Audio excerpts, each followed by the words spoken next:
코드 레드, 유엔의 정부 간 기후변화에 비치의 IPCC에서 최근 지구의 기온 상승과 현 상황에 대해 내린 참혹한 진단입니다. 해수면 상승, 수십 년 전부터 꾸준히 언급되던 이 문제에 대해 많은 사람들은 여지껏 우리와는 무관한 일이고 또 무관할 일이라고 여겨오곤 했는데요. 하지만 단언컨대 말씀드립니다. 그저 우리는 외면했을 뿐 그 재난에 도와서는 이미 코앞으로 다가왔다고 말이죠. 지난 한 해를 돌이켜보면 대형 산불, 멈추지 않는 폭우, 짧아진 장마와 역대급 폭염 등 우리는 그 심각한 징조를 이미 수도 없이 경험해왔는데요. 다가오는 2030년 한반도 각지 주요 도시가 물속에 가라앉을 것이라고 언급되는 현 상황에서 우리는 지금 당장 준비해야 합니다. 오늘은 세계에 일어나고 있는 해수면 상승의 명확한 상황과 더불어 그들은 어떻게 대처를 하고 있는지, 우리 대한민국이 맞이하게 될 미래는 무엇이며 이로 말미암아 우리가 겪을 4가지 대참사는 무엇인지, 현 시각 우리는 어떻게 대처하고 있으며 어떻게 준비해 나가야 할지 등을 다각도에서 살펴보도록 하겠습니다. 그렇다면 오늘 영상 지금 바로 시작하겠습니다.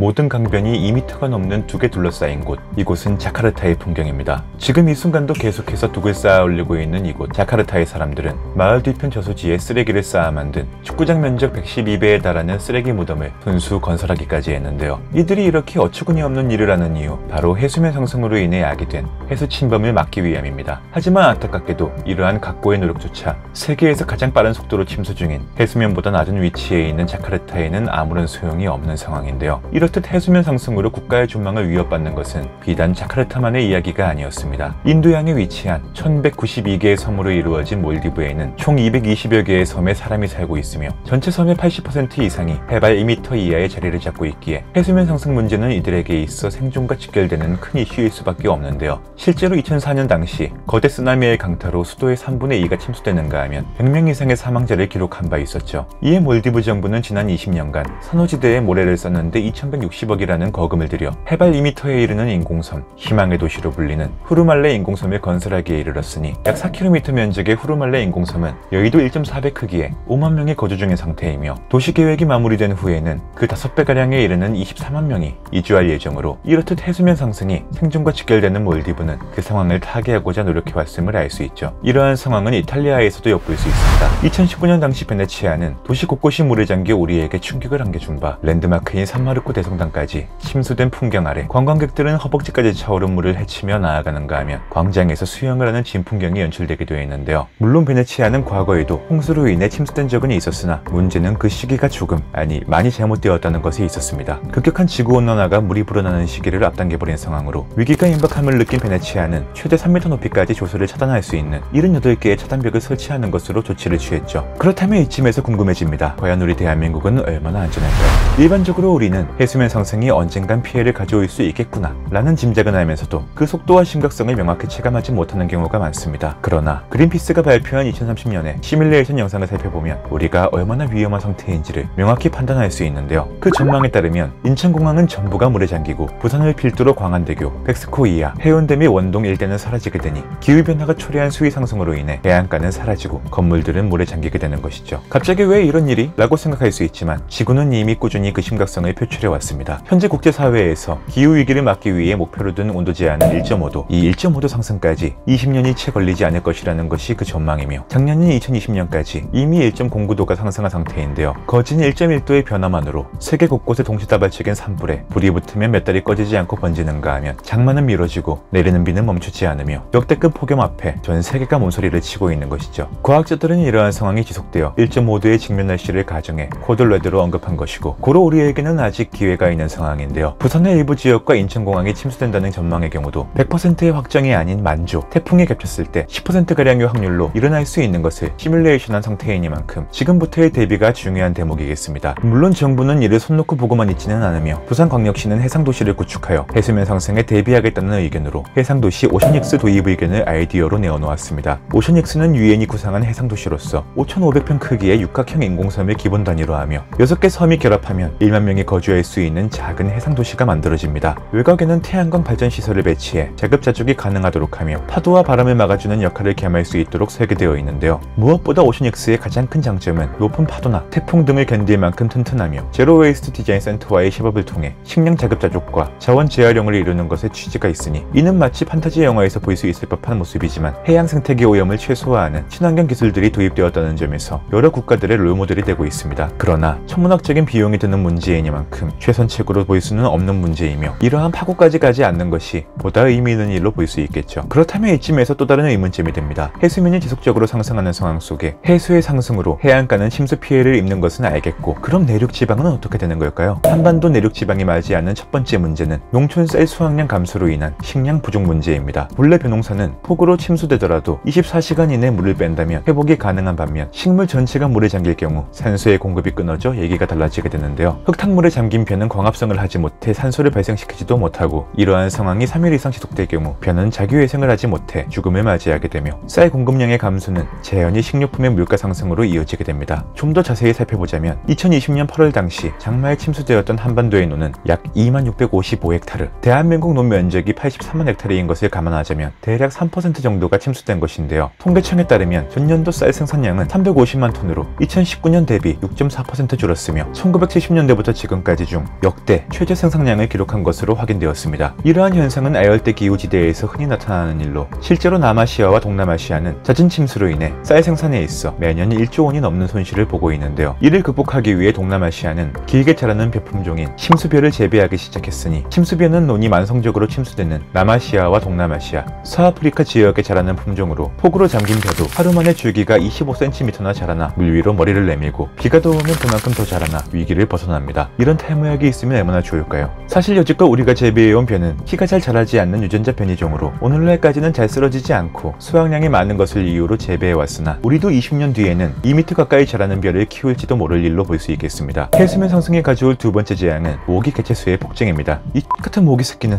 죄송합니다. 모기알은 생존력이 강해 고여있는 물웅덩이라면 어디서든 알을 깝니다. 늘어난 모기 개체수는 여러 질병들을 초래하고 이는 다양한 전염병으로 이어지는데요. 질병관리본부는 2018년 당시 전년 대비 모기의 활동이 2주가량 빨라졌다고 발표했고 그 원인으로 기온 상승으로 인한 폭염을 꼽아 말하길 모기의 개체수는 기온이 1도 상승할 때마다 약 27%가 증가한다고 말했죠. 그렇다면 대체 이 같은 모기들은 어떻게 그 머나먼 나라에서 우리 한반도의 방구석에까지 날아오는 걸까요? 기후변화 감시 거점센터 연구원은 말합니다. 작은 모기 한 마리가 철새를 물고 그 철새가 수천 킬로미터 떨어진 나라 사이를 감염병으로 연결할 수 있습니다. 뿐만 아니라 홍수, 태풍 등이 발생하면 설치류의 배설물에 포함된 바이러스가 오염된 물을 통해 장거리를 이동할 수 있게 됩니다. 실제로 올 3월 제주도는 여름철과 가을철에 주로 발생하는 일본 뇌염모기, 작은 빨간 진모기가 봄에 발견되어 일본 뇌염주의보가 발령된 바 있습니다. 일본 뇌염모기는 물린 경우 대부분 무증상이지만 250명 중 1명 정도가 두통, 현기증, 고열, 구토 등의 감염 증상을 보이기 시작하고 유증상자의 경우 그 증상이 치명적인 급성 뇌염으로 발전될 수 있으며 이 중 20에서 30%는 사망에까지 이르게 됩니다. 쉽게 말해 치사율이 30%인 셈이니 우리나라 코로나 사망률 기준 0.1%인 것과 비교해 300배의 차이가 난다고 말해볼 수 있겠네요. 해수면 상승으로 인한 세 번째 재난재해이자 가장 큰 문제로 대두되는 것은 바로 홍수와 태풍입니다. 그 위험성은 지난 2016년 당시 부산을 강타한 태풍 차바에서 엿볼 수 있는데요. 만조로 수위가 평소보다 1m 높아져 있는 상태에서 찾아온 차바는 풍속 20m/s가 넘는 바람을 동반한 채 해안가 3.6m 높이의 방파제를 넘어 위력을 뽐낸 바람에 부산 소방본부에는 10월 5일 오전에만 120여 건의 태풍 피해 신고 접수가 들어오게 되었죠. 태풍과 홍수로 인한 참사는 다른 측면으로도 이어집니다. 부산 동구에 위치한 높이 3.5m의 한 지하차도에서는 차량 6대에서 빠져나온 9명 중 미처 대피하지 못한 3명이 갑작스레 불어난 물로 대피하지 못해 안타깝게 참사를 당하기도 했었는데요. 후일 왜 배수시설이 있는 지하차도에서 이런 일이 일어났는가 살펴보니 인도와 도로 등에서 한꺼번에 쏟아진 물이 진입로 높이 3.5m의 지하차도를 가득 채웠고 해당 지하차도에는 분당 20에서 30톤의 물을 빼내는 배수 펌프가 있었음에도 불구하고 물을 빼내기에는 역부족이었던 것으로 확인되게 되었죠. 이처럼 우리나라는 홍수에 대비된 나라가 아니며 낙후된 하수시설과 장마로 인한 건물 침수는 매년 발생 중에 있으니 앞으로 닥쳐올 재난을 이겨내는 것보다 이를 복구하는 문제가 더욱 크다는 의미로 확인할 수 있겠습니다. 해수면 상승과 온난화의 마지막 문제, 반지하 가구의 주거 침수 문제입니다. 우리나라는 반지하 거주자가 전국 36만 가구가 넘으며 그중 절반 이상이 수도권, 즉 서울에 위치하고 있습니다. 이들은 대부분 최저주거기준법을 어기고 불법 개조나 피난 설비를 갖추지 않고 있는데요. 반지하 집은 창문 앞에 동그란 정화조가 설치되어 있는 경우가 많은데 이 경우 정화조 위치가 화장실 위치보다 높아지게 되고 이로 인해 비가 범람할 시 화장실 오수가 역류할 가능성이 커지게 됩니다. 건설업계에선 건축법상 정화조는 기본적으로 화장실 설비보다 낮아야 한다. 그렇지 않으면 비가 올 때 변기로 오수가 역류할 수 있다 라고 말하고 있음에도 많은 주택들이 여전히 그 문제를 해결하지 않고 있는 상황인데요. 결국 직접적으로 가장 큰 피해를 보는 것은 소득 수준이 낮고 열악한 환경의 빈곤층이 될 것임을 알 수 있는 부분이겠습니다. 세계은행 월드뱅크는 말합니다. 인류는 앞으로 기후변화를 막기 위한 즉각적인 조치를 취하지 않을 경우 전 세계 2억 1,600만 명의 사람들은 이주민이 될 것이며 2030년에 큰 기후변화가 있는 핫스팟 지역이 목격될 것이고 이들의 참사는 점차 심화되고 확대되니 지속 가능한 기후 대책 마련이 수반되어야 한다고 말이죠. 여러분은 오늘 영상을 보시며 어떤 생각을 하셨나요? 해수면 상승과 동시에 아열대 기후로 변화하고 있는 대한민국, 수많은 재앙과 재난을 맞이하게 될 2030년을 앞두고 해수면 상승을 이대로 맞이하는 것이 정답일까요? 물론 수많은 가설들이 아직도 학자들 사이에서 분분하고 대립되고 있는 상황이나 그럼에도 해수면 상승이 지구와 우리 한반도에까지 큰 변화를 가져다주고 더 큰 변화를 가져올 것은 분명합니다. 우리가 살고 있는 땅이 20년 뒤에는 더 이상 존재하지 않게 된다면, 이로 인해 여러분의 가족,